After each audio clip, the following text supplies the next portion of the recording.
এমন ভুল তথ্য যে বানর থেকে মানুষ এসেছে। আপনার জীবনের উদ্দেশ্য তো দূরের কথা, আপনার সৃষ্টির রহস্যটাকেই জানোয়ারের সাথে আপনাকে তুলনা করে দিল। আল্লাহু আকবার। আমার এটা বিষয় না, ওইদিকে যাব না, কিন্তু আমি একটু আপনাকে বুঝাচ্ছি যে আপনাকে শারঈ ইলম ও দ্বীনি জ্ঞানের কতখানি প্রয়োজন আছে।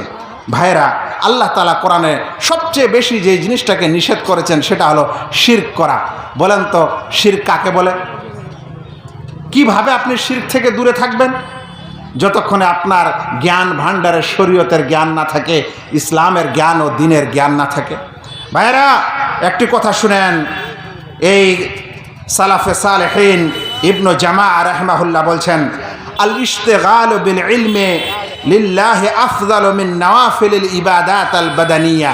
বলছেন যে ইলম অর্জন করাটা এটা শারীরিক নফল ইবাদতের চাইতে উত্তম। এখানে কয়েকটা কথা চলে আসলো, বুঝাতেই হবে। শারীরিক বলছেন, শারীরিক নফল ইবাদত মানে ইবাদত কিছু শারীরিক হয়, কিছু বাচনিক হয়, কিছু বিশ্বাসগত হয়, কিছু অর্থ সম্পদের হয়। তো বলছেন শারীরিক ইবাদত যেমন নামাজ শরীর দ্বারা আদায় হয়, যেমন রোজা শরীর দ্বারা আদায় হয়। তো বলছেন এরকম শারীরিক নফল ইবাদত মানে ফরজ বাদে যত নামাজ আছে ওই সকল নামাজের চাইতে ইলম অর্জন করার ফজিলত বেশি। একটি মাসলা শিখিয়ে দিব বলা একটু ভুল হচ্ছে, কারণ অনেকেই জানেন। মানে আমি বাচ্চাদের পড়াই তো, ওই জন্য এই শব্দটা বের হয়ে গেল। এটা না বলাই দরকার ছিল আপনাদের কাছে। আমরা অনেক সময় মসজিদে ফরজ নামাজের পর উঠে কোনো একটু দিনের আলোচনা করি না ভাই? অনেক জায়গায় এই আলোচনাটা করতে উঠলেই কিছু মানুষ আমাদের চট করে বলেন যে লোকগুলো নামাজ পড়ছে, সুন্নত নামাজ পড়ছে, দেখতে পান না? বলে তো হয় না এরকম। আর কিছু মানুষ না বললেও ওর মনে কি থাকে যে এরা মানে জানে না, কিছু জ্ঞান ট্যান না, এই জন্য এখনই উঠতে লেগেছে। আরে তসবিহ তাহলিল জিকির আজকার এখন সুন্নতে মুআক্কাদা এগুলো পড়তে হবে। একদিন তো ভাই পাকুড়ের একটা স্থানে, পাকুড় না সেটা, যাই হোক মানে কাছাকাছি একটা জায়গায়, আমি আমার স্বভাব অনুযায়ী নামাজ পড়ে দুটি কথা বলতে উঠলাম। ভাই কথার মাঝখানেই আমাকে এরকম করে আটকে দিল একজন লোক। তো আমি মেহমান মানুষ, কেউ চিনেও না, সেই জন্য আটকিয়েছে। তো মোটামুটি শর্টকাট করে ছেড়ে দিলাম। তো কথাগুলো একটু আমাকে গর্জেই শোনালো। বলেন তো, আমাদের সালাফে সালেহিন বলছেন যে ইলম অর্জন করাটা নফল শারীরিক ইবাদত মানে নফল নামাজের চাইতে উত্তম। আপনাকে যদি নামাজের পর একটা কোরআনের সূরা বা ওর ব্যাখ্যা শেখানো হয়, একটা হাদিস কিংবা হাদিসের ব্যাখ্যা ও বিশ্লেষণ শেখানো হয়, আপনার সেই সুন্নত নামাজের চাইতে ওর ফজিলতটা, ওর গুরুত্বটা বেশি। সেজন্য মানা করবেন নাকি? তারপরেও শিখেন, জ্ঞান অর্জন করেন। আল্লাহু আকবার। আসবে কিছু কথা, একটি শুধু এখানে বলছি, শুনেন। তারপরে তিনি বলছেন শারীরিক ইবাদত থেকে ওটি উত্তম। মিন সালাতিন ওয়া সিয়ামিন ওয়া তাসবিহিন ওয়া দুআইন, নামাজ থেকে, রোজা থেকে, তাসবিহ থেকে, দোয়া থেকে। এ কথাও বলতে পারেন না এখন তাসবিহ তাহলিলের সময়। আল্লাহ তাআলার কোরআনের একটা ব্যাখ্যা হবে, আর আপনি তাসবিহ তাহলিল আর নফল নামাজের দোহাই দিয়ে আল্লাহ তাআলার কালামের এই ব্যাখ্যাকে আপনি শুনবেন না? হতে পারে না। এটা ইলম, এটা জ্ঞান। আল্লাহু আকবার। এটা শরীয়তের জ্ঞান। তিনি বলছেন ব্যাখ্যা করতে, লিআন্না নাফআল ইলমি ইয়াউম্মু সাহিবাহু ওয়ান নাস, কারণ ইলমের লাভটা তারও হচ্ছে আর সকল মানুষকে হচ্ছে। মানে বলছে ওর লাভটা সীমিত না, অসীমিত, সকলের জন্য হচ্ছে। কিন্তু আপনার নফল নামাজটা আর নফল তাসবিহটা আপনার জন্যই হচ্ছে, সকলের জন্য হচ্ছে না। আল্লাহু আকবার। আমরা ছিলাম ভাইয়েরা যে আমাদেরকে শরঈ ইলম এবং দ্বীনি শিক্ষার গুরুত্ব বলতে হবে। ভাই সকল, অনেকগুলা কথা আছে এখানে, মা ও বোনেরাও আছেন। ধরে নেন, ইসলামের একটি আদেশ হলো যে যখন মহিলারা ঋতু অবস্থায় থাকবে, পিরিয়ডের সময় থাকবে, তখন সে নামাজ ছেড়ে দিবে। আবার মহিলাদের লজ্জাস্থানের ভিতর থেকে আবার অন্য ধরনেরও রক্ত আসতে পারে। একটার নাম হলো ইস্তেহাজা, আর একটার নাম হলো যাকে বলা হয় ইস্তেহাজা, মানে হচ্ছে যে যাকে বলা হয় রোগের কারণে রক্ত আসে। এটা কোনো মাসিক রক্ত না। একটা হলো মাসিক, আর একটা হলো ইস্তেহাজা, রোগের কারণে আসে। আর একটা হলো প্রসবের পর, সন্তান প্রসবের পর রক্ত আসে। এখন বলেন তো কোনটা রক্ত সময় নামাজ ছাড়তে হবে আর কোনটার সময় ছাড়তে হবে না কিভাবে জানবো? কিভাবে শিখব? কে বলবে এই ব্যাখ্যা ও বিশ্লেষণ? এই শিক্ষা ইসলাম দিবে, এই শিক্ষা শরিয়া দিবে। নচেত আপনি শিক্ষা নিতে পারেন না, ইসলামের কোনো বিধান আপনি আমলই করতে পারেন না। ভাইয়েরা, ভাই সকল, বলা হয়েছে সুদ হারাম। আপনি আবার মানুষকে তর্ক করতে দিবে, দেখবেন না যতগুলা ইন্স্যুরেন্স আছে সবগুলা জায়েজ আছে। আর যতগুলা ব্যাংকে থেকে আমাদেরকে লাভ দেয় সেটা তো আমরা আর চাই না, সেটা তো আমরা আর বলি না যে আমাদেরকে সুদ দাও, ওরা তো এমনি এমনি দিচ্ছে। বলেন তো এটা সুদ কি সুদ নয় আপনি কিভাবে বুঝবেন? আপনাকে বুঝাবে কে? কোন ইলম, কোন জ্ঞান? এটা বুঝাবে আপনাকে শরিয়ার জ্ঞান, ইসলামের জ্ঞান। যেই জ্ঞান ছাড়া আপনি এটা বুঝতে পারবেন না যেটা সুদ না সুদ নয়। ভাইরা, যখন কথাটা চলেই এসেছে তো একটা পয়েন্ট বলেই দিই। দেখেন, ব্যাংকে যে আমরা পয়সাগুলি জমা রাখি, সেটা সেভিংস অ্যাকাউন্ট হোক বা আরও অন্য কোনো অ্যাকাউন্টে হোক, যখন আমরা জমা রাখি ওটা আমরা কি হিসাবে জমা রাখি ভাই? আমানত হিসাবে তাদের কাছে দিই, না তাদেরকে ব্যবসা করার জন্য দিই, না ঋণ দিই? হ্যাঁ ভাই, আমি তিনটে কথা বললাম। জি, একটা বললাম আমানত হিসাবে দিই যে ভাই তোমার কাছে রাখো, না আমরা ব্যবসা করার জন্য দিই যে ভাই তোমাকে দিয়ে গেলাম তুমি ব্যবসা করো। বলেন তো কি হিসাবে রাখি? না আমরা ধার দিই যে বলে আপনাকে ধার দিলাম, এরপর আমাকে ফিরিয়ে দিবেন অমুক তারিখে। কি নিয়মে দিই, কি উদ্দেশ্যে দিই? অধিকাংশ মানুষ বলতেই পারছেন না। যে কয়েকজন মানুষ উত্তর দিচ্ছেন তারা সকলে বলছেন আমানত হিসাবে দিই। জি ভাই, আমরা আমানত হিসাবে দিই, মানে আমরা চাই যে আমার পয়সাটা আপনার কাছে সুরক্ষিত থাকুক, সংরক্ষণ থাকুক। ঠিক আছে? ইসলামে আমানতের বিধান হলো আমানতের কেউ খেয়ানত করতে পারে না, আমানতের কেউ ব্যবহার করতে পারে না। কথাটা বুঝতে পারছেন?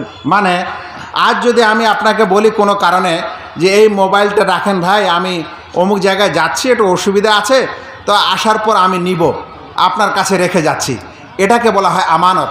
এখন এই মোবাইলটা ওই ব্যক্তি ব্যবহার করতে পারে না, নাজায়েজ, ব্যবহার করলেই খেয়ানত করা হলো, এটাকেই বলা হয় আমানতের খেয়ানত করা।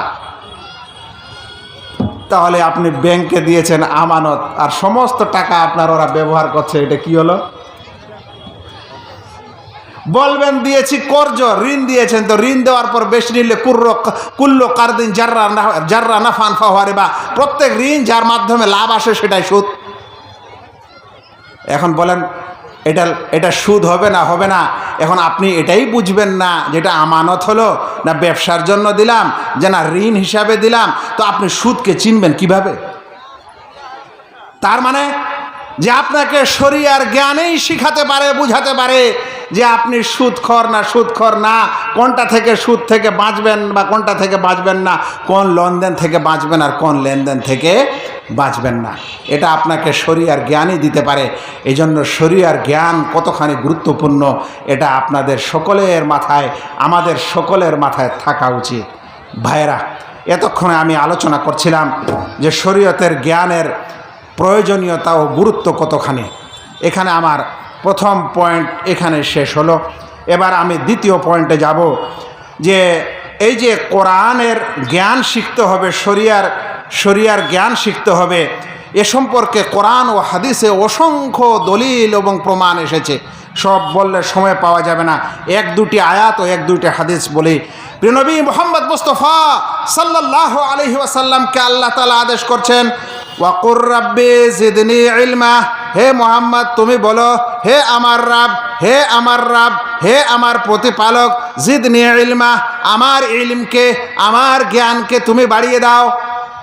আচ্ছা বলেন তো, আমাদের নবীকে আল্লাহ তাআলা শিখাচ্ছেন, নবী বলো যে হে আমার রব, আমার জ্ঞানকে বাড়িয়ে দাও, তাহলে আমাদেরকে কি জাহেল হয়ে থাকতে হবে না শিক্ষিত হতে হবে? শুনেন, আল্লাহ রাব্বুল আলামিন আরো বলছেন, ইন্নামা ইয়াখশাল্লাহা মিন ইবাদিহিল উলামা, আল্লাহ তাআলার বান্দাদের মধ্যে আলেমরাই, জ্ঞানীরাই আল্লাহ তাআলাকে বেশি ভয় করে। তাহলে আল্লাহকে বেশি ভয় করতে হলে কি লাগবে? আমাদের জাহেল হয়ে থাকতে হবে না জ্ঞানী হতে হবে? শুনেন, আল্লাহ রাব্বুল আলামিন আরো বলছেন, কুল হাল ইয়াস্তাবিল্লাযীনা ইয়ালামুনা ওয়াল্লাযীনা লা ইয়ালামুন, বলে দাও যারা জ্ঞাত, যারা জানে এবং যারা জানে না, তারা উভয়ে কি সমান? ভাই, দিনের জ্ঞানে তো সমান নয়, বুঝলেন? দুনিয়ার জ্ঞানেও যারা দুনিয়ার জ্ঞানী নয় আর যারা কম জ্ঞানী, তারা উভয়ে কোনোদিনই সমান না। আপনাদের ভিডিওটাকে কোনোদিন মূর্খ মানুষ আসবে? আপনাদের এসডিওটাকে কোনোদিন মূর্খ লোক হবে? আপনাদের ডিএমটাকে কোনোদিন মূর্খ মানুষ চলে আসবে? আপনার স্কুলের মাস্টারটা প্রাইমারি হোক আর হাই স্কুলের কোনো মূর্খ ব্যক্তি আসবে? তাহলে দুনিয়ার ক্ষেত্রেও যদি আপনি জ্ঞানী হন আর জ্ঞানী না হন, তাহলেও পার্থক্য আছে, দিনের মধ্যে তো আছেই। এবার শুনেন, এই দ্বীনি জ্ঞানের সম্পর্কে রাসূল করিম সাল্লাল্লাহু আলাইহি সাল্লাম বলছেন, মান ইউরিদিল্লাহু বিহি খায়রান ইউফাক্কিহু ফিদ্দীন, আল্লাহ রাব্বুল আলামিন যার সম্পর্কে কল্যাণ চান তাকে দ্বীনের জ্ঞান দেন। আল্লাহু আকবার। এই জন্য মাদ্রাসার ছাত্রদেরকে যে আপনারা শাতান, কিছু নতুন ভাই আমাদের 25-30 বছর বয়স হয়েছে, স্কুল কলেজে আকাম কুকাম সব করেছে, রাখবে আবার এরা আমার উপর যে এই কথা আমাদের কেন বলছেন? তোমরাই বলো। 25-30 বছর ধরে আকাম কুকাম সব করার পর তারপরে এখন তুমি ইউটিউবে কারো আলোচনা শুনে দিনদার, নামাজি, পরেজগার হয়েছ। অন্যদিকে একজন তালেবে ইলম মানুষকে দেখছো যে ওর মধ্যে কিছু ভুল ত্রুটি আছে, এখন তুমি বলছো মাদ্রাসার তালেবে ইলমগুলাই সব শয়তান। না ভাই, দেখেন, যদি কোনো মানুষকে দেখেন যে ও কোরআন হাদিসের ইলম ও জ্ঞান শিখছে, শেখার জন্য যাচ্ছে, সেটা মাদ্রাসার ছেলে হোক আর স্কুলের ছেলে হোক আর গ্রামের ছেলে হোক আর আপনারা হন যে এসেছেন, মনে রাখেন আল্লাহ তাআলা আপনাদের জন্য কিছু না কিছু কল্যাণ চেয়েছে, তাই আপনারা শিখছেন। সেজন্য ওই সকল ছাত্র ছাত্রী যারা কোরআন ও হাদিস শিখে তাদের ব্যাপারে চট করে কটূক্তি করিয়েন না। আল্লাহ তাআলা তার সম্পর্কে কল্যাণ চেয়েছেন, তাহলেই সে কিছু শিখেছে। আমি খুব ছোট মানুষ, কিন্তু আমি আমার পিছনের জীবনটা দেখলে আমার অনেক সময় এমন মনে হয় যে আমি কি স্বপ্ন দেখছি না আর কিছু দেখছি। মানে এমন অবস্থা হয়েছে যে কেঁদে কেটে সব বরবাদ, কিন্তু এটা খালি বলিনি যে না মাদ্রাসায় যাব না, আর মাদ্রাসাতে গিয়েও উল্টা উবুড় হয়ে কেঁদে কেঁদে বালিশ ভিজিয়ে দিয়েছি, কিন্তু বাড়িতে এটা বলতাম না যে যাব না। মানে আল্লাহ এতটুকু কল্যাণ চেয়েছে যে না এরকম হলেও মানে পড়তে হবে একে। তো এই জন্য প্রত্যেক ব্যক্তিকে দেখবেন যারা কিছু না কিছু হয়েছে দুনিয়াতে এবং হচ্ছে, এমনকি আপনারাও যারা আপনারা মাদ্রাসা যাননি, কিন্তু আপনারা এই যে আপনাদের একটা আগ্রহ যে ওখানে সেমিনার দৌড়ে যাচ্ছেন, ওখানে জালসা, ওখানে দৌড়ে যাচ্ছেন, ওখানে একজন ভালো আলেম আসবে জানেন, দৌড়ে যাচ্ছেন, ইউটিউবে সবারই আলোচনা শুনছেন না, এটা আল্লাহ তাআলা আপনার জন্য কল্যাণ চেয়েছেন ভাই, এটা আপনার জন্য কল্যাণ চেয়েছেন। এগুলোকে অবহেলা করেন না, এই সকল মানুষকে কষ্ট দিয়েন না। কষ্ট দিবেন ফজরের নামাজিকে খবরদার কষ্ট দিয়েন না। যে মানুষ ফজরের নামাজ পড়ে 5 ওয়াক্তের নামাজের সাথে ফজরের নামাজ, বিশেষ করে এই ব্যক্তিকে কখনো কষ্ট দিবেন না। এটা ব্যাখ্যার বিষয় নয়, নাহলে বুঝাতাম ফজরের নামাজিকে কষ্ট দেওয়া কত সমস্যা। নামাজিকে কষ্ট দিবেন না, ফজরের নামাজিকে বিশেষ করে কষ্ট দিবেন না। আপনারা দ্বীনি জ্ঞানের আপনারা মান ও মর্যাদা শুনতে চাচ্ছেন, শুনেন। প্রিয় নবী মুহাম্মদ মুস্তাফা সাল্লাল্লাহু আলাইহি ওয়াসাল্লাম বলছেন, মান সালাকা তারিকান ইয়ালতামিসু ফীহি ইলমান সাহালাল্লাহু লাহু বিহি তারিকান ইলাল জান্নাহ। যে ব্যক্তি এমন রাস্তায় চলল যে রাস্তায় সে ইলম অর্জন করতে যাচ্ছে, শিক্ষা নিতে যাচ্ছে, জেনে রাখিও আল্লাহ রাব্বুল আলামিন তার জন্য জান্নাতে যাওয়ার রাস্তা সুগম করে দিবেন, সহজ করে দিবেন। ভাই, ইলম, কোরআন ও হাদিসের ইলম শিক্ষা করতে যাওয়া মানে তার জন্য জান্নাতের রাস্তা প্রশস্ত হওয়া। এই আপনার এখানে আগমন করা, এটা আপনার জন্য জান্নাতের রাস্তা প্রশস্ত হওয়া। যেই মানুষেরা জালসা, সেমিনার, আলেম ওলামার আলোচনা শুনে না, তাদের বদ্ধ তালা মারা অন্তর কোনোদিন খোলে না। আপনি শুনেন, দেখে নেন সকল মানুষের ইতিহাস, যে সকল মানুষেরা বড় হয়ে তারপরে হেদায়েত পেয়েছে, দেখবেন ও বলবে আমি একটা অমুক জায়গায় আলোচনা শুনেছিলাম, আমি একটা অমুক লোককে বলতে শুনেছিলাম, আমার একটা বন্ধু ছিল ও অমুক জায়গা থেকে শুনে এসেছিল, আমাকে বুঝিয়েছিল, তখন থেকে আমি পাল্টে গেছি। সেজন্য ভাই দিনের মজলিস এবং এই দিনের শিক্ষাকে কখনো অবহেলা করবেন না। আল্লাহু আকবার। এত বড় এরিয়া, আমরা এই 1000-2000 মানুষ নিয়ে আলোচনা করছি, আর যত মানুষের চেহারা দেখছি মাশাআল্লাহ সবারই নুরানি চেহারা, তার মানে এরা আসলেই ভালো মানুষ। এখানে ওই সকল মানুষ কই যাদের আসলে শোনার দরকার আছে। কিছুক্ষণ পরে আমরা প্রশ্ন উত্তর পর্বে চলে যাব। তো কেউ যদি প্রশ্ন করতে চান তাহলে প্রশ্নটা আপনারা লিখে এখানে জমা দেন, আমি সাহেবকে শোনাবো, সাহেব প্রশ্ন উত্তর দেবেন। এখন আমরা আরো মিনিট 10 মধ্যে যাচ্ছি, আর কি 10 মিনিট মধ্যে যাব, তারপরে প্রশ্ন উত্তর পর্ব শুরু হবে ইনশাআল্লাহ। জাকাল্লাহ খায়ের। আমি তো ভাই প্রথম দ্বিতীয় পয়েন্টেই থেকে গেলাম, আমার সময় শেষ হয়ে এসছে। এবার খুব ছোট ছোট করে বাকি বিষয়গুলো বুঝাই। দ্বিতীয় কথা হলো বা তৃতীয় কথা হলো এখন যে আচ্ছা, ইলমে শরী বা শরীয়তের ইলমের প্রয়োজনও খুব আছে, ফজিলতও খুব আছে, দুটা জিনিস স্পষ্ট। এখন এই শরী ইলম বা দিনের ইলম বলতে কোন ইলমকে বলে, কোন ইলমকে বুঝায়? শরী ইলম বলতে বা যেই ইলমের ফজিলত আসলো, যেই ইলমের কথা আমরা শুনছি, এটা কোন ইলম? শুনেন, এই ইলম সম্পর্কে শেখ ইবনে বাজ রাহিমাহুল্লাহকে জিজ্ঞাসা করা হলো যে যেই সকল ইলমের ফজিলতের কথা এসেছে, জান্নাতের পথ সুগম হবে, সমুদ্রের মাছ তার জন্য দোয়া করবে, তার জন্য আল্লাহ কল্যাণ চেয়েছে, এই সকল ইলম বলতে কোন ইলমকে বুঝায়? এটা ভালো, খুব জরুরি জিনিস, শুনে রাখেন। শেখ ইবনে বাজ বলছেন, আল ইলমু ইনদাল ইতলাকে কামা সামি'তু মিন আহলিল ইলমি ইনদা উলামাইল ইসলাম হুয়াল ইলম আশ-শারঈ ক্বাল আল্লাহ ওয়া ক্বাল আর-রাসূল। বলছে যখন স্বাভাবিকভাবে ইলম কথাটি আসবে, ওর ফজিলত ও গুরুত্বের কথা আসবে, তার মানে হচ্ছে শরীয়তি ইলম। আল্লাহ তাআলা বলেছেন, আল্লাহ রাসূল সাল্লাল্লাহু আলাইহি ওয়াসাল্লাম বলেছেন, ক্বাল আল্লাহ ক্বাল আর-রাসূল, এই ইলমকে বোঝানো হয়েছে। আল্লাহু আকবার। এখন আজকালে তো আমাদের দাম নাই, দাম তো আপনাদের কাছে ওই ডাক্তার ইঞ্জিনিয়ারের, ওই যে বললাম যে বাচ্চা ফুটতেই আপনারা ডাক্তার ইঞ্জিনিয়ার বানিয়ে নেবেন, আর ওরই দাম বেশি, ওই জামাইয়েরও দাম বেশি, বাকিদের তো দাম নেই। কিন্তু যেই ইলমের দাম আল্লাহ তাআলা দিয়েছেন সেটা হলো কোরআন ও সুন্নতের দাম, কোরআন ও সুন্নতের ইলমের দাম। আল্লাহু আকবার। তারপরে শায়েখ বলছেন, ওয়ালা হারাজা ফি তাআল্লুমিল উলুম আল উখরা নাফিয়া, কিন্তু অন্যান্য লাভদায়ক ইলম শিখতে কোনো অসুবিধা নেই, মানে দুনিয়ার জাগতিক ইলমগুলা শিখতে কোনো অসুবিধা নেই।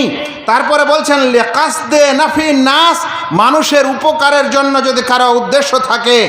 তারপর একটা কথা আরো সুন্দর বলছেন, ওয়া মান নিয়াতি সালিহাতে ইউজার, আর ভালো নিয়ত থাকলে আপনাকে আল্লাহ তাআলা সওয়াবও দিবেন। ভালো নিয়ত থাকলে দুনিয়ার ইলমতে সওয়াব হবে। কথাটার মানে হলো দুনিয়ার যত ইলম আছে, বাংলা, ইংরেজি, অঙ্ক, ভূগোল, এগুলো সব ইলম, এগুলো হলো মুবাহ। আসলে না নেকি আছে না সওয়াব আছে, না সওয়াব আছে না গুনাহ আছে।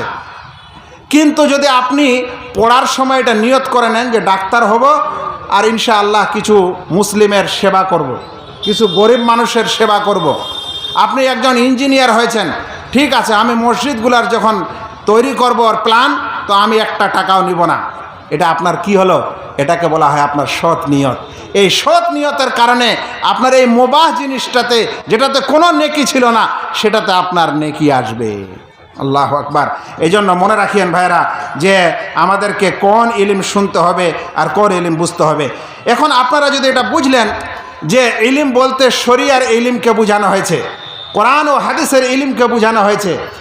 এখন একটি হাদিস আছে, যে হাদিসটা আপনারা অনেকেই শুনেন, সেটা হলো তালাবুল ইলমে ফরিদা আলা কুল্লে মুসলিম, প্রত্যেক মুসলিমের উপর ইলম ফরজ, ইলম তলব করা ফরজ, ইলম অন্বেষণ করা ফরজ। বলেন তো ভাই, ওটা কোন ইলম আর এটা কতখানি ইলম? এই দুটি কথা। ওটা কোন ইলম শুনে নিলেন, এটা হলো শরীয়তের ইলম। আর কতখানি ইলম করা, ইলম অর্জন করা ফরজ? একজন মাদানি হওয়া ফরজ, না মাদানির শিক্ষক হওয়া ফরজ, না দেশে ফারেক হওয়া ফরজ, না বাড়িতে থাকালে থেকে শিখলেই ফরজ? কতখানি ফরজ, কতখানি ইলম শেখা ফরজ। শুনেন, ওলামা ইকরামরা বলছেন, শেখ ইবনে উসাইমিন রাহিমাহুল্লাহ বলছেন, এবং তার পূর্বে ইবনে আব্দুল বার রাহিমাহুল্লাহ বলছেন, আজমা আল ওলামা আলা আন্না মিনাল ইলমি মা হুয়া ফারদুন মুতাআয়্যান আলা কুল্লি ইমরিইন ফি খাসাতি নাফসি। ওলামাদের ঐক্যমত রয়েছে যে কিছু ইলম এমন আছে যেটা সবার উপর অর্জন করা ফরজ, তাকে ফরজে আইন বলা হয়। আর কিছু ইলম আছে সেটা ফরজে কেফায়া, তার মানে কিছু মানুষ শিখলে আর বাকিদের উপর শেখা জরুরি নয়। তাহলে আমরা আরও দুটি কথা পাচ্ছি যে কিছু ইলম শেখা আমাদের সবার উপর ফরজ, মানে আপনি, আমি, মা ও বোনেরা, বাচ্চা কাচ্চা সকলের উপর ফরজ। এই ইলমটার কথা ইসলামে বলা হয়েছে, যেই ফরজ ইলম আমাদেরকে সকলকে শিখতেই হবে। যে হাদিসে বলা হয়েছে যে তালাবুল ইলমে ফরিজা, প্রত্যেক মানুষের উপর ইলম তলব করা ফরজ। এই ফরজ ইলমটা সবারের উপর।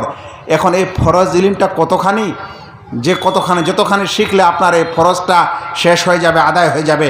শেখ ইবনে উসাইমিন রাহিমাহুল্লাহ বলছেন, ওয়াকাদ ইয়াকুনু তালাবুল ইলমি ওয়াজিবান আলাল ইনসান, কখনো কখনো মানুষের উপর ইলম অর্জন করা ওয়াজিব হয়, আয় ফরজ আইনিন, ফরজে আইন হয়ে যায়। ওয়া যাবিতুহু, আর এই ফরজে আইনের নীতিটা হচ্ছে কতটুকু ইলম শেখা ফরজ। বলছেন যে আইয়া তাওয়াক্কাফা আলাইহি মারিফাতু ইবাদাতিন ইউরিদু ফি'লাহা আও মুআমালাতান ইউরিদুল কিয়াম বিহা, যখনই কোনো ইবাদত করতে যাবে সেই ইবাদতটা করতে জানার ইলম। আর একটু সুন্দর কথাটা মনে রাখবেন, আপনার আমার ছেলে পেলে সকলের উপর যেটা জরুরি যে ইলম, সেটা হলো যখনই কোনো ইবাদত আমাদের উপর ফরজ হয়ে গেল বা হয়ে যাবে বা হয়েছে, সেই ইবাদতটা করতে জানার ইলম। তার মানে যখন আপনি সাবালক হলেন, নামাজ ফরজ হয়ে গেল, নামাজ কিভাবে আদায় করবেন এই ইলমটা জানা আপনার উপর ফরজ। যখন আপনার উপর যাকাত ফরজ হয়ে গেল, ওসর ফরজ হয়ে গেল, তখন ওসরটা কিভাবে দেবেন এটা আপনার উপর জানা জরুরি। এইভাবে যখন কোনো মানুষ কোনো লেনদেন করবে বাইরে, ক্রয় বিক্রয়, উঠা বসা, ওই জিনিসটা হালাল না হারাম সেই জিনিসটা জানা তার উপর তখন ফরজ হয়ে গেল। আবার সংক্ষিপ্ত আকারে বলি, যতটুকু ইলমের মাধ্যমে আপনি আল্লাহর ইবাদত করতে পারবেন ততখানি ইলম অর্জন করা আপনার উপর ফরজ, আর এটা ফরজে আইন। এ কথা বললে হবে না কিয়ামতের মাঠে যে আল্লাহ আমি জানতাম না যে নামাজ ফরজ, চলবে এটা কথা? আমি জানতাম না যে শিরক করা সবচেয়ে বড় গুনাহ, এটা কথা চলবে? এগুলাকে বলা হয় ফরজে আইন।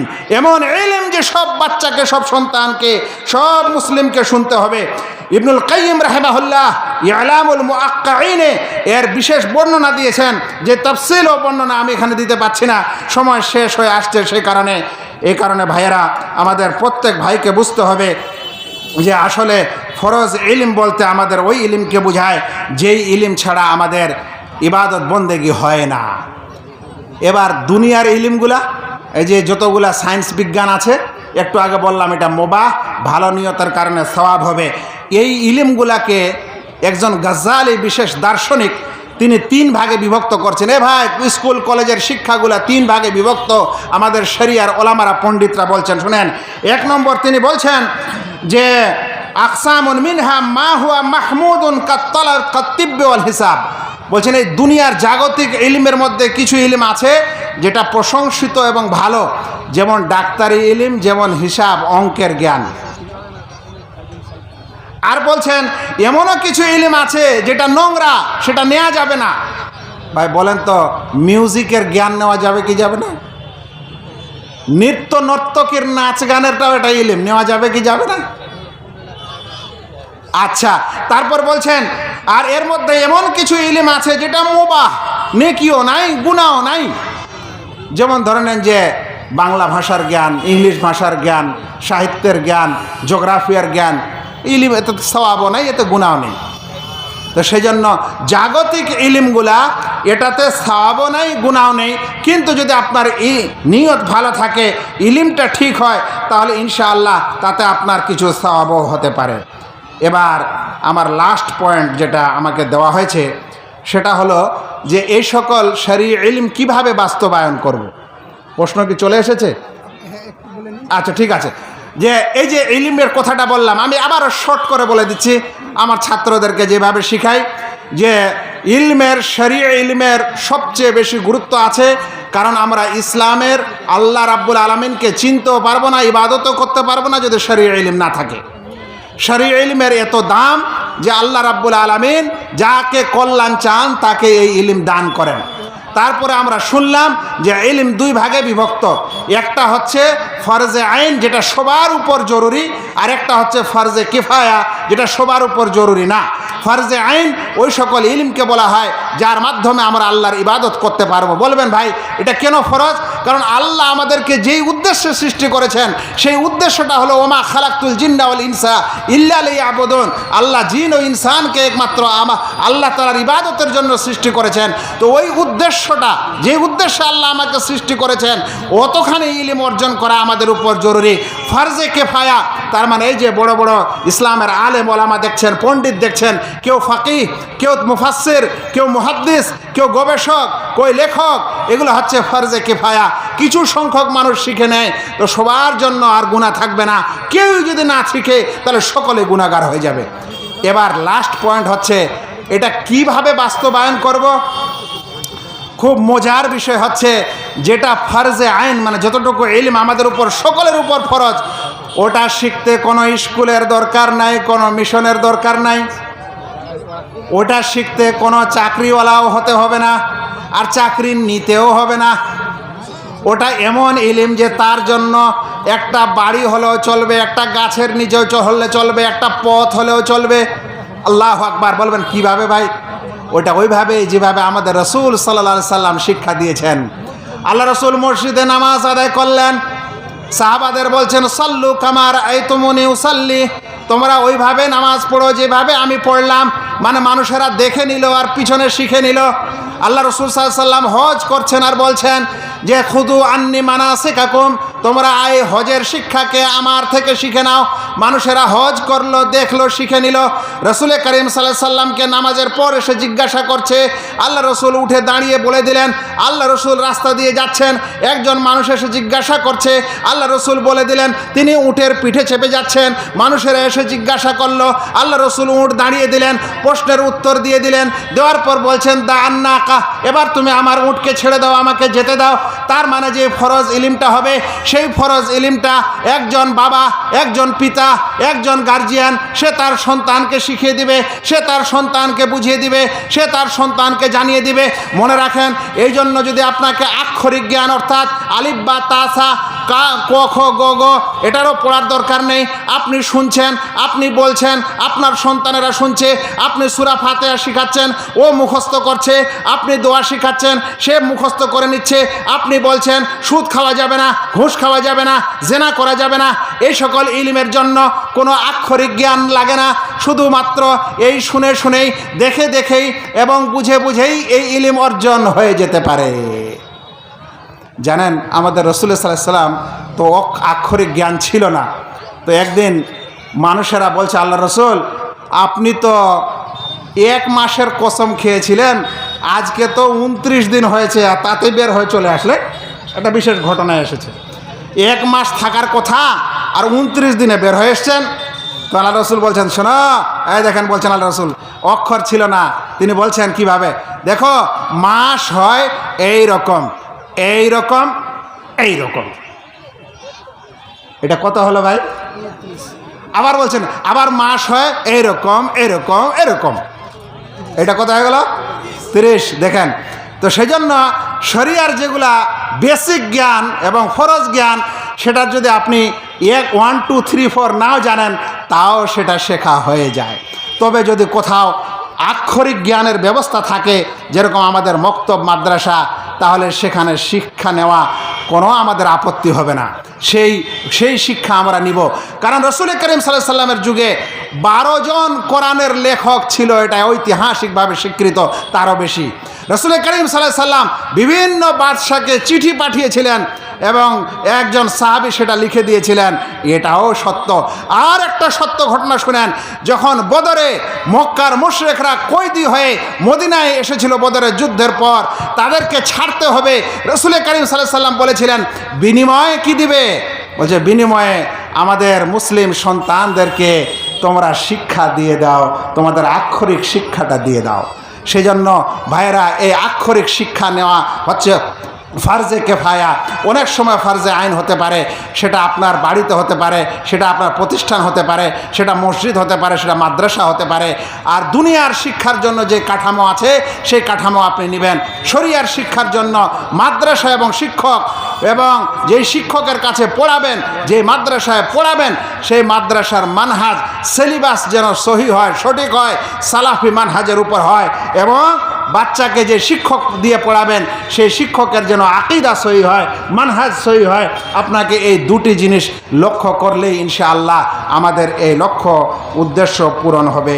আমার মনে হয় আলোচনা শেষ। আসসালামু আলাইকুম রহমতুল্লাহ। এখন আমাদের প্রশ্ন পর্ব শুরু হবে। সময় আছে এখনো মিনিট 20 মতো আর কি। যাই হোক, একটু ঘোষণা করে নিই, সেটা হচ্ছে যে আমরা আজান হবে, মাগরিবের নামাজ পড়ব, মাগরিব এশা একসাথে নামাজ পড়ব। তারপরে আরও বেশ কয়েকজন বক্তা আছেন, এরকমই আলোচনা চলবে। তবে অত বেশি দীর্ঘ আমরা সময় নেব না আর কি। আরও 3 জন বাইরের আলেম আছেন আর কি, তাদের আলোচনা হবে। এখন আমাদের প্রশ্ন পর্ব আর কি। একটা প্রথম প্রশ্ন যেটা এসছে আমার কাছে, কিছু মানুষ আছে যারা আরবি ভাষার অর্থ জানে না, আরবি ভাষার ব্যাকরণ বা গ্রামার জানে না, তারা অনুবাদ করে দাওয়াতে কাজ করে, সেটা পারে কি পারে না? শেখ ইবনে উসাইমিন রাহিমাহুল্লাহ বলছেন, শেখ আলবানী রাহিমাহুল্লাহ বলছেন যে দাওয়াতের কাজ করতে হবে শেখার পর। এটা ক্লিয়ার। যেই মানুষ আক্ষরিক জ্ঞান জানে সে মানুষ অক্ষরের দাওয়াত দিবেন। কথাটা একটু ভালো করে বুঝেন। মানে আপনি যদি আজ শুধুমাত্র কোরআনের একটা সূরা ফাতিহা শিখেছেন ধরেন, বা 10টা সূরা শিখেছেন, 10টা দোয়া শিখেছেন, তাহলে আপনি এই 10টা সূরা এবং এই 10টা দোয়ার দাওয়াত মানুষকে দেন, পৌঁছান। আর বলছেন যে মানুষ এই কোরআনের আয়াতগুলো শিখেছে আরবিতে এবং এর অনুবাদটাও শিখেছে, তাহলে আপনি এই আরবিটাও শিখান, এই অনুবাদটাও শিখান।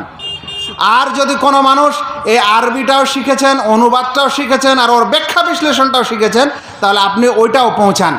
কিন্তু আজ সমস্যা আমাদের সমাজে এই যে আমরা ভাবছি সকলকে ওই প্রথমটা না, মানে সূরাটা শিখাবো এটা না, এটা মুক্তবের মৌলবি করবে, আর ব্যাখ্যা বিশ্লেষণটা আগে করব। মানে বড় যেটা সবচেয়ে বড় স্টেপ, যেটা আলেম বলে আমাদের, ওইটাই আমরা করব। তাহলে না আমাদেরকে মানুষ আলেম বলবে, না হলে কি দাম দিবে?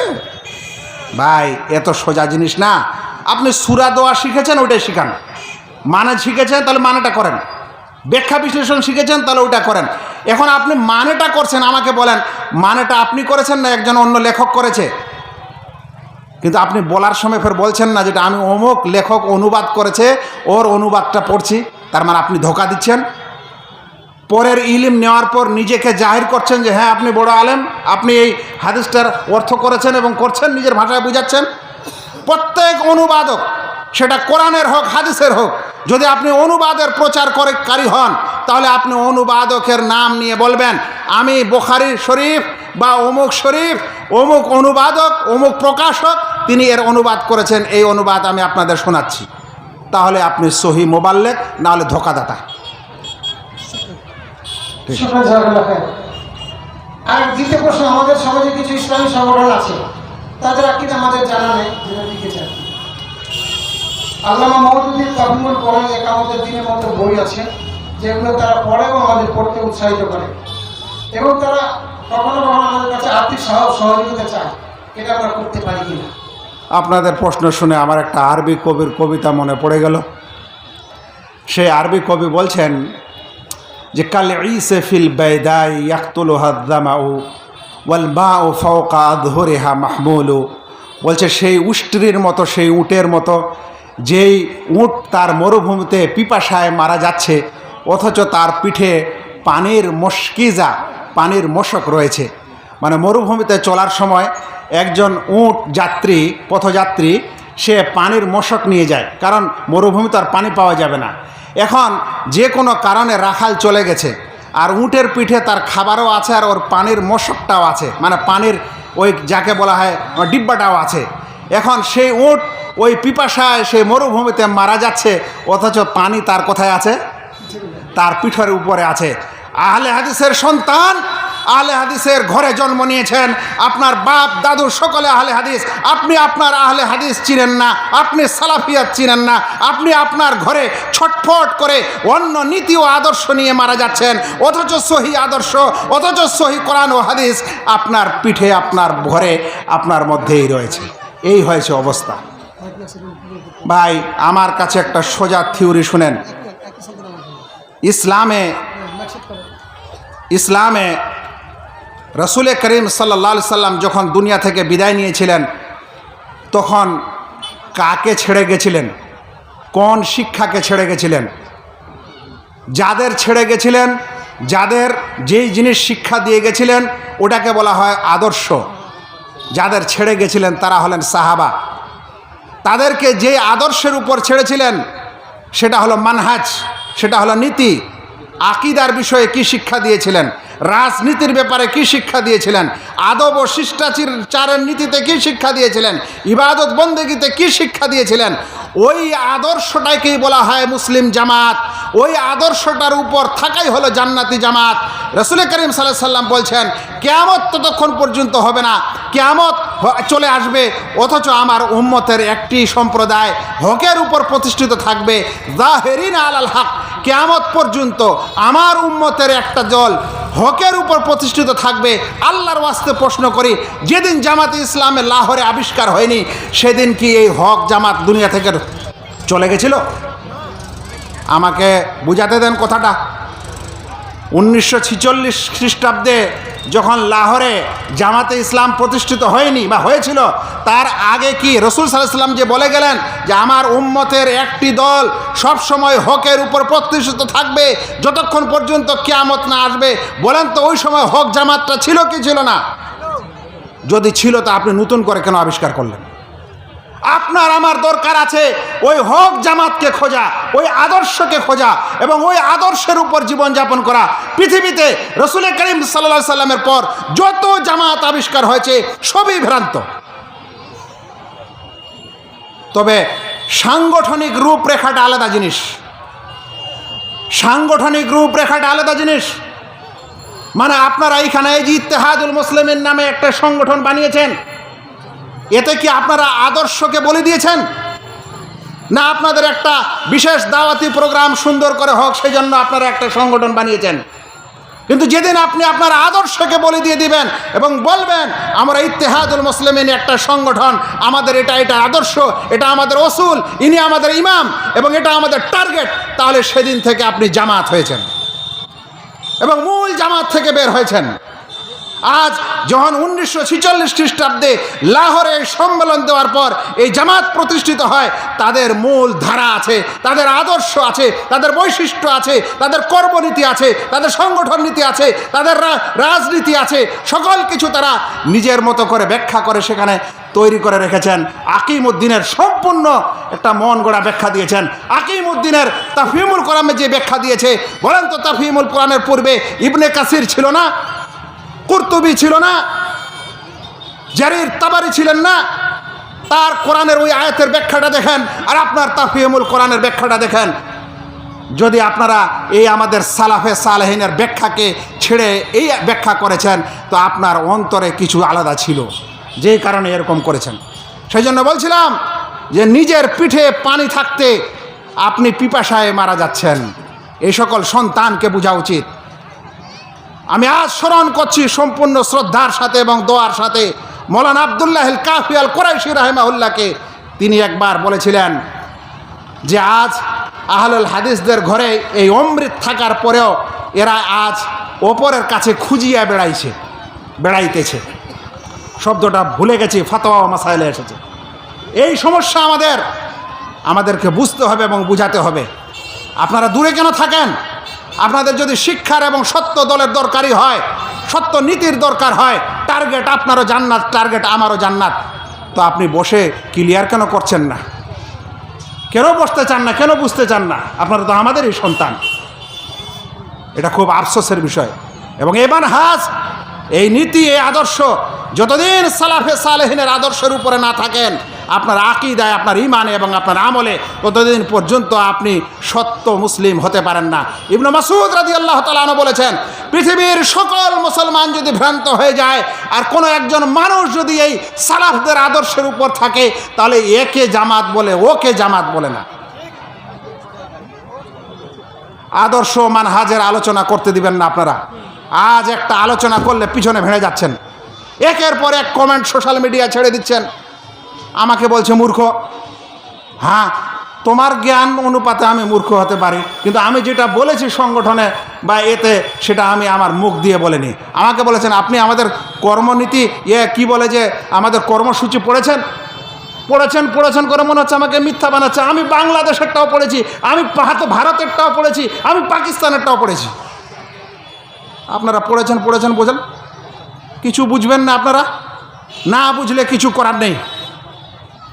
কিন্তু শেষ কথা ভাই, আর দিন আর নাসিহা, দিন ভালো উপদেশের নাম।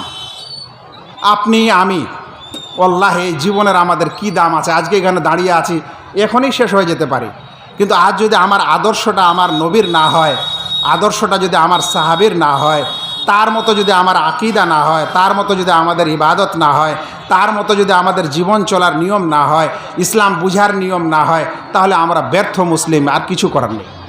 আল্লাহ যেন আমাদের বুঝার তৌফিক দান করে। কবরস্থান পরিপূর্ণ হয়ে গেছে, তার উপর মাটি ভরাট করে আবার পুনরায় কবর দেওয়া যাবে? আরেকবার বলেন। কবরস্থান পরিপূর্ণ হয়ে গেছে, আবার নতুন করে মাটি ভরাট করে আবার সেই জায়গায়? না, মাটি ভরাট করা যাবে না। কবরস্থান যদি ভেঙে ভেসে যায়, তাহলে আপনি ওই যা বেঁচে আছে ওটা বরাবর করে নেন, কিন্তু পূর্ণ হয়ে গেছে, এখন মাটি ভরবেন, তারপরে কবর দিবেন না। যেরকম আছে ওরকমই থাকবে। যেদিকে প্রথম কবর দিয়েছেন ওখান থেকে আবার কবর দিতে শুরু করেন। যদি কিছু হাড় হাড্ডি বের হয়, তাহলে অন্য জায়গায় দফন করে দেন, কিন্তু কবরের উপর মাটি দিয়ে ভরাট করবেন না। মুসলিম ব্যক্তি, সে জীবিত হোক বা মৃত, সে সম্মানিত, তাকে আর অতিরিক্ত মাটি ইত্যাদি দিয়ে আপনি অসম্মান করতে পারেন না। আমি মদিনার জান্নাতুল বাকি, যেটা নাম বলেন, আসল নাম বাকিউল গারকাত, যেখানে সাহাবায়ে কেরাম আল্লাহু আকবার মদিনাবাসীর কবরস্থান, আমি নিজে দেখেছি। তারা একদিকে কবর দিতে দিতে শেষ হয়ে গেল, যখন শেষ হয়ে গেল, যেদিকে শুরু হয়েছিল ওইদিকে দিয়ে আবার শুরু করলো। এভাবে করবেন, আলহামদুলিল্লাহ। আরে ভাই, ওই জীবনটা দুনিয়ার মতো না। চাপাচাপি করে থাকলেও আপনি যদি জান্নাতি হন তো জান্নাতের সুবাতাস পাবেন, আর যদি জাহান্নামী হন তো আপনার ওই আগুন ওর কাছে যাবে না। অত চিন্তা করেন না ওই বাড়িটার সম্পর্কে, 3 হাতেই শেষ।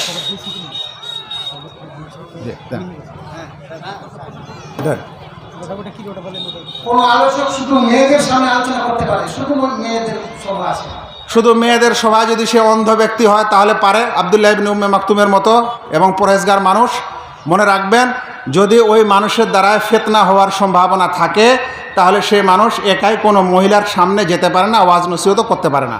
ও যদি চায় তাহলে পর্দার সাথে করবে, এবং যেন কোনো সন্দিহান কেউ যেন ওকে সন্দেহ না করে, সন্দেহের অবকাশ না থাকে, এরকম পরিবেশ তৈরি করবেন, নাহলে করবেন না একাই। মাথার চুল ও মুখের দাড়ি কাটার নিয়ম কি? মাথার চুল কি বড় করা যাবে? মাথার চুল বড় করা যাবে, লিম্মা জিম্মা ওফরা, এই কানের লতি পর্যন্ত, এই ঘাড় পর্যন্ত, এবং ঘাড় ঠেকে যাবে নিচে এই পর্যন্ত। চুল 3 রকমের রাখা যাবে, আবার এরকম ছোট রাখা যাবে। ব্যাখ্যা অনেক আছে, শুনেন। যেই সমাজের মানুষ যেই ধরনের চুল রাখাকে স্বাভাবিক এবং মর্যাদা সম্পন্ন মনে করে, ভদ্রতা মনে করে, ওইরকম চুল রাখাটাই উত্তম। আবারও বলছি, যেই সমাজের মানুষেরা, ভদ্র মানুষেরা যেরকম চুল রাখে, ওইরকম চুল রাখাটাই ভদ্রতা, ইসলামের নিয়ম। তার মানে যদি কোনো মানুষ কাটিং ছাটিং করে রাখে, ওই কি কোহলি কাট না টোহলি কট কি উঠেছে আজকালে, ওগুলো একটা চলবে না। বরাবর চুল কাটেন স্বাভাবিকভাবে। আর যদি কোনো মানুষ বড় করতে চায়, তাহলে এটা আমাদের সমাজের আদত নয়। আসলে রসুল সাল্লাল্লাহু আলাইহি সাল্লামের চুল বড় ছিল, কোনো সময় কানের লতি পর্যন্ত পড়তো, কোনো সময় ঘাড় পর্যন্ত পড়তো। তো এটা জায়েজ, কারণ ওদের সমাজে এরকম বড় বড় চুল রাখা হতো। ওই জন্য ওলামারা বলছেন, এটা রসুল সাল্লাল্লাহু আলাইহি সাল্লামের সুন্নাহ হিসাবে কাজ ছিল না সামাজিক স্বভাব হিসাবে ছিল। তারা বলছেন এটা আরবের সমাজের এরকম স্বভাব ছিল, তাই রেখেছেন। যদি এটা মানেন তাহলে ওটা সুন্নাহ নয়। ওই জন্য প্রত্যেক সমাজে যেটা সভ্য চুল কাটা সেটা কাটবেন, সেটাই হলো সুন্নাহ, সেটাই হলো ভালো। দেওয়া জরুরি না, দেওয়া জায়েজ আছে, জরুরি না। জায়েজ, জরুরি না। এই যে এটা বুঝাইতে হবে, মন ভরে নিয়ে দেয় এখন। এটা কী জিনিস, ওই যে তাড়াতাড়ি করতে চাচ্ছে। আমি একজন বলছি আমি টাইলস এবং গ্রানাইট বিক্রি করি, কিন্তু কিছু টাইলসে হিন্দুদের মূর্তি থাকে, সেগুলো কি বিক্রি করতে পারি? যাবে না, যাবে না। যে সকল কিছুতে মূর্তি থাকবে, শরিয়া বিরোধী জিনিস থাকবে, কিংবা বিশেষ করে কোনো ধর্মের প্রতীক থাকবে, ধর্মের চিহ্ন, যেমন যেমন ক্রুসেড যোগ চিহ্ন, যেমন ওম চিহ্ন, এগুলা এগুলা এগুলা হচ্ছে প্রতীক। কোনো ধার্মিক প্রতীক প্রচার করা, প্রসার করা তাদেরই অন্তর্ভুক্ত হওয়া। এভাবে ফটো ইত্যাদি থাকবে হারাম জিনিস, এটা আপনি প্রচার প্রসার করতে পারেন, এগুলো বাদ দিয়ে করবেন। কিস্তিতে গাড়ি ক্রয় করা যাবে, জায়েজ হবে? কিস্তি দুই রকমের, এটা আমি আলোচনা করে ফেলেছি ইউটিউবে। গোটা পশ্চিমবাংলার আমাদের এই কিস্তিওয়ালা মানুষেরা অনেক গুতাগুতি করেছে আমাকে নিয়ে। দেখেন, একটা কিস্তি হলো জায়েজ, সেটা হলো ধরেন আপনি মোবাইল বিক্রেতা, ঠিক? আপনি মোবাইল বিক্রেতা, আপনার কাছে একজন কাস্টমার গেল, যে বলছেন যে ভাই এই মোবাইলটা আমি নিতে চাই। বলে কত দাম? বলছে ঠিক আছে ভাই, আপনি যদি এখন নেন তো 10,000, আর যদি আপনি 6 মাসের মধ্যে টাকাটা দিতে চান তাহলে আমি 6 মাসে 6টা কিস্তি ফেলবো, আর আপনি 1200 টাকা করে কিস্তি নিব। এই কিস্তি জায়েজ, সৌদি ফতোয়া বোর্ড বলেছেন। এটা তখন যখন যার কাছে কিনছেন সেই আপনাকে কিস্তিতে দিচ্ছে। কিন্তু কিস্তিতে যদি থার্ড পার্টি ঢুকে, থার্ড পার্টি মানে আপনি গাড়ি কিনতে গেলেন, যার কাছে শোরুম আছে তার কাছে আপনি কথা বলছেন, কিন্তু থার্ড পার্টি করছে কি আপনার হয়ে টাকাটা ওই সময় শোরুমকে দিয়ে দিচ্ছে, আর ও কিস্তিতে ফেলছে আপনার 5 লাখেরটা 7 লাখ। তার মানে ও এই কিস্তি বেশি করে শোধ করে দিবে, 2 লাখ টাকা লাভ করবে। এটাকে বলা হয় ইন্স্যুরেন্স কিস্তি। এবং ইনস্টলমেন্টে থার্ড পার্টি আসা, ইনস্টলমেন্টে থার্ড পার্টি আসাটা সুদের লেনদেনের অন্তর্ভুক্ত। নেশাদার পান করলে সালাত কবুল হবে না, হবে কি না? এটা এটা এটা এত সোজা না। যেই নেশা খেয়ে ইসলামে নামাজ পড়তে নিষেধ করেছে, সেই নেশা খেয়ে আপনিও নিষেধ করেন। আর যেই নেশা খেয়ে ইসলাম নিষেধ করেনি, সেই নেশাতে কঠোরতা অবলম্বন করেন না। আল্লাহ রসুল সাল্লাল্লাহু সাল্লাম বলেছেন যে কাঁচা পেঁয়াজ ও রসুন খেয়ে আমার মসজিদে আসে, ফালা ইয়াকরাবান্না মুসাল্লানা, সেজন্য আমার এই নামাজে মসজিদে না আসে। কাঁচা পেঁয়াজ ও কাঁচা রসুন, তার মানে কাঁচা পেঁয়াজের একটা গন্ধ আছে, কাঁচা রসুনের গন্ধ আছে। কিন্তু কাঁচা পেঁয়াজ কাঁচা রসুনটা হালাল না হারাম? হালাল। কিন্তু তার মধ্যে গন্ধ থাকার কারণে নিষেধ করছেন। বলছেন ফাইনাল মালাইকাতা তাতাআযযা মিম্মা ইয়াতাআযযা বিহি বানু আদম, কারণ বানু আদম ফেরেশতাকে কষ্ট হয়, যা আদম সন্তানকে কষ্ট হয়। মানে আদম সন্তানকে যদি এই দুর্গন্ধ দিয়ে কষ্ট হয়, তো আমার ফেরেশতাকেও হয়। তো যদি কোনো ব্যক্তি কাঁচা পেঁয়াজ ও রসুন হালাল হওয়ার পরেও ফেরেশতাকে কষ্ট হবে বলে মসজিদে যেতে নিষেধ করেছে, বিড়িখোর, তামাকখোর, জর্দাখোর, গুটখাখোর, এরা একটাও মসজিদে যাবে না। জামাত শেষ হোক তারপরে পড়বেন, আর নাহলে মুখ সাফ করে যাবেন। আরেকটি জরুরি ঘোষণা, মহিলারা আপনারা নামাজ পড়ার জন্য ওযু করেন, ওইখানে আবার নামাজ পড়েন। মসজিদে মাইক সেট হয়েছে, ওইখান থেকে ওই জামাতের সহিত আবার নামাজ পড়বেন। আমার মনে হয় শেষ করে দেওয়া উচিত। হ্যাঁ, আর সবাই থাকছেন। এরপরে প্রশ্ন যাদের আছে আমরা আরো এরপরে এতে कब्रिस्तान में नमाज जनाजा पढ़ी जाएगी। कब्रिस्तान में नमाज जनाजा पढ़ी जाएगी या नहीं, मुख्तलफी मसला है। अगर चारों तरफ पानी डूब गया है, कहीं पढ़ने की जगह नहीं है, फ़कत वही बाकी है, तो जिधर कब्र नहीं है उधर पढ़ लेंगे, लेकिन इससे बचना ही ज़्यादा अफजल है। ठीक है, लेकिन आम हालात में नहीं पढ़ेंगे, आम हालात में नहीं पढ़ेंगे, ख़ास किसी हालात में ही ऐसा हो सकता है। शुक्रान। সকলকে আপনাদের সকলকে ধন্যবাদ, মোবারকবাদ। ভালো করে আপনারা খুব মনোযোগ দিয়ে শুনলেন। আল্লাহ তাআলা আমাকেও দুটি কথা বলার তৌফিক দান করলো। যারা আয়োজক, সঞ্চালক, সকলের শুকরিয়া আদায় করে আমি আমার কথা শেষ করছি। আসসালামু আলাইকুম ওয়া রাহমাতুল্লাহি ওয়া বারাকাতুহু। ধন্যবাদ শেখ মোহতারামকে, জাযাকাল্লাহু আহসানুল জাযা ওয়া আফদাল জাযা। আল্লাহ তাকে হায়াত তাইয়্যিবা দান করুন, সুস্থ নিরোগ জীবনযাপন দান করুন, এবং আমাদের যে সমস্ত আলোচনা করেছে সেই সমস্ত আলোচনা যেন আমাদের জীবনে বাস্তবায়ন করতে পারি, আমাদের সেইটা আমাদের আশা করছি। আল্লাহ আমাদের কবুল করেন। পরবর্তী প্রশ্ন, পরবর্তী সময় ইনশাআল্লাহ।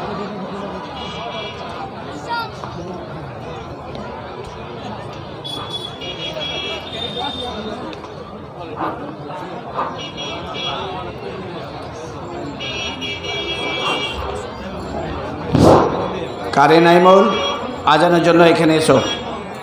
কারি নাইমুল, আজানের জন্য স্টেজে এসো। সময় হলো আজান। ওখানে মাইকে ধরে খুব খুব করছে পুরো মন্দির আজান এই মাইকে হবে, মসজিদের নয়, মসজিদের নয়, এই মাইকে আজান হবে। ওটা ঠিক করছে, ঠিক করছে, ঠিক করছে। চলে যাবো প্রশ্নগুলো যে নিতে হবে জমা করতে হবে।